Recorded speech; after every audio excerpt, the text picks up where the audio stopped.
போதை பொருட்களை ஒழிக்கணும். கெஞ்சா விற்கிறனா பிடிச்சி அவனை சாவு அடிக்கணும் அவனை, இல்லைங்களா? குடி மது வரைக்கும் நாங்க ராவுல தூக்கம் இல்லாத இருக்கிறோம். அந்த குடி எதுக்கு?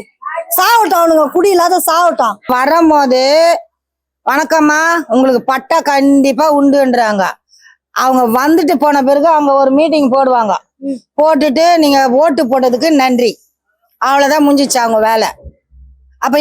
அப்ப நீங்க எதுக்கு வரீங்க? இப்ப நீங்க எதுக்கு ஆட்சி ஆள்ற? நான் வந்தா மக்களுக்கு இதை செய்ய எத்தனை கோரிக்கை வைக்கிறாங்க, அத்தனை கோரிக்கையில என்ன செஞ்சுக்கிறாங்க?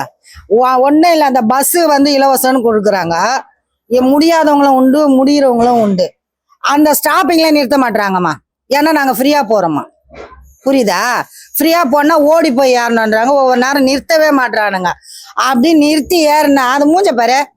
இப்ப இந்த பஸ்ல தான் ஏறணுமா? அந்த தெரியாம பஸ்ல ஏறிடுறாங்கம்மா. இந்த ஊருக்கு போகணுன்றது சில பேருக்கு தெரியல. ஏறிட்டாங்கன்னா என்னன்றாங்க, இதே நீங்க துட்டு கொடுத்து போற மாதிரி இருந்தா எத்தனை பஸ் மாறுவீங்களா? பணம் ஆச்ச மாறுவீங்களான்னு கேக்குறாங்க. நாங்க கேட்டோமா அவங்கள, ஃப்ரீயா கொடுங்க, எங்களை அசிங்கப்படுத்துங்கன்னு கேட்டோம்.